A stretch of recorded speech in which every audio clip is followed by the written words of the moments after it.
everybody. We're back with another comic comparison.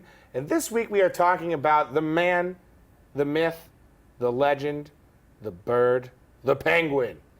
Portrayed on the show Gotham brilliantly by Robin Lord Taylor, I think really the breakout character of season 1 and now the most powerful man in Gotham in season 2 thus far. And, I enjoy this penguin. Burgess Meredith penguin will always be my favorite, I think this is definitely the most realistic penguin I've seen in the comics. He's a rotund, deformed man who was raised by penguins, and it seems as though, like in this one, he's a little more realistic and just kind of like a very almost weak physically, although still able to kill people, but like a weak physically, but strong mentally character. Yeah, he's a far cry from Danny DeVito, right. and that Tim Burton classic. But they varied a lot between the comic book and the TV show. As we said, we changed physicalities, and we've changed a bunch of other things about him. I like that they have kept kind of the gentlemanly aspect of this penguin in both.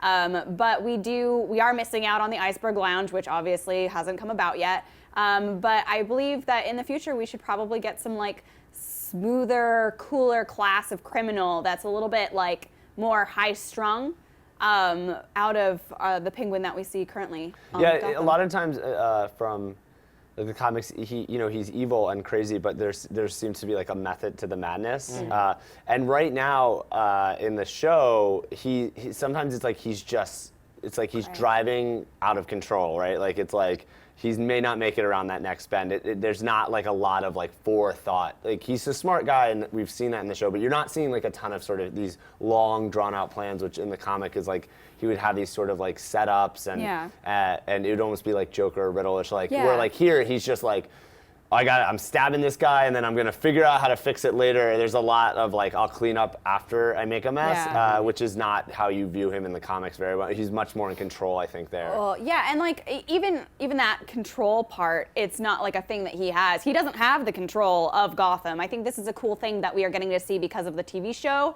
but it's not something that he ever has in the actual comics and things like that. It's just like he's always an underling. He's like a weapons runner for the most part.